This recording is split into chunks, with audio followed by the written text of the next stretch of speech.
Good morning, y'all. Welcome to LU Sports Talk. I'm your host, JB Morris, here with my guest, Michael Colston, starting wide receiver for Langston University. What's Mike, up? What's up? What's up? thanks for joining us, man. How you doing? How you doing? I'm good, Thanks man. for having me. Yeah, so what are some of the things you've been focusing on in the offseason so far?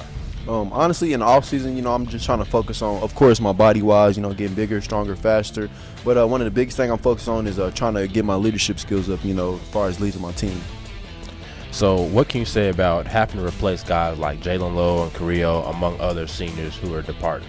Well, honestly, it's almost just like any other school. You're just going to have to, the seniors, they're gone, whatever they did last year, I'm glad they did it, it was real good. But, we got a nice, strong recruiting class coming in. I'm sure they can, we got a few quarterbacks, a few linemen. I'm not going to say any names, but we got a few names coming in here that should, we should continue to make noise and win another conference championship. So you guys are coming off back-to-back conference championships, and both times it's been the first round exits in the playoffs. So what can you say about what it's going to take for the team to get that sour taste out of your mouths and finally make that next step? For us to get past the first round, one thing I can say is we have to come more together as a family, and actually become more one, because I feel like, we have almost everything we need to make it to the national championship except, that family bond that, teams have. So I feel like once we get closer and we develop more of a team bond, I feel like this is the year that should happen, because last year, we went out pretty well, Northwestern, we went out pretty bad, the first time we were in the first round. Then last year, this past season, Kansas Westland, I feel like we did everything we needed to do, we just didn't execute for the win, so that loss wasn't as bad. So we're getting closer, taking baby steps to try to, win the game and get past the first round. But I'm pretty sure that it's all together this year, and I feel like this is the season. Now, last year we had an injury to Tim Whitfield in the middle of the season. What can you say about the impact he'll make getting back to full strength for the offense? Oh, well, we all know about Tim Whitfield. He is a pretty explosive running back, and he'll make plays for Langston, as you saw the last couple years.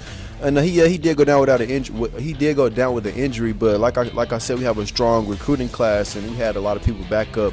So I don't really want to name any names because but we have a few guys that made plays, and really a lot of guys that made plays. And one guy I want to shout out, I couldn't think of his name, so that's one blank, but Cameron Booty made plays for us, stepped up like, nothing happened. So it's really like we didn't miss a beat without having Tim. I'm not saying, but we could have used Tim, but I'm just glad that we had the running backs we did have to, step up and make plays where he couldn't.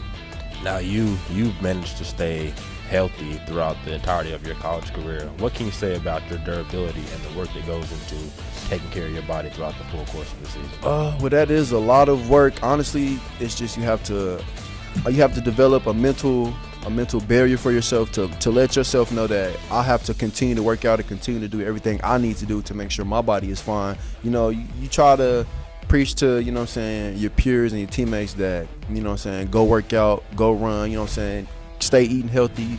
You can preach so much, like what your grandmother said, you can lead a horse to water, but you can't make it drink. That's kind of how I am. But honestly, it's just a working out thing. If you work out every day and you stretch every day and you do everything you need body-wise to do, because this is a physical sport. So I know in my eyes, everything I've been through, I have to do just that much more to stay on top of, what I need to be. And I'm blessed and never had injury.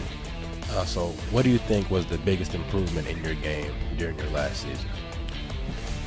That's a good question. The biggest improvement in my game, I would say last season, is probably, my speed. Because, high school, I wasn't really the fastest, but I still made plays. But I feel like I did what I needed to do this past summer to, get my footwork right, foot drills. And I'll say my biggest improvement was my speed. It was my speed. I went 100% on the year, didn't drop any passes. But so, yeah, I'll say my speed because, the hands, I'll say my speed. Now, you and Trev are the last few members from the Dub still playing football for the Blue. What can you say about that, man? Like, y'all journeyed together, the improvements y'all made over the years, all the ups and downs. What can you say about that? Well, we'll start by saying the Dub. People that do not know, that is Midwest City, Oklahoma, just so they know where that's at. But, yeah, me and Trev, we actually came up here 18 football players deep from our high school team, thinking we're about to just, make our high school team, our college team. But, life hits people, and me and Trevor, we're blessed to still be here and still doing what we need to do.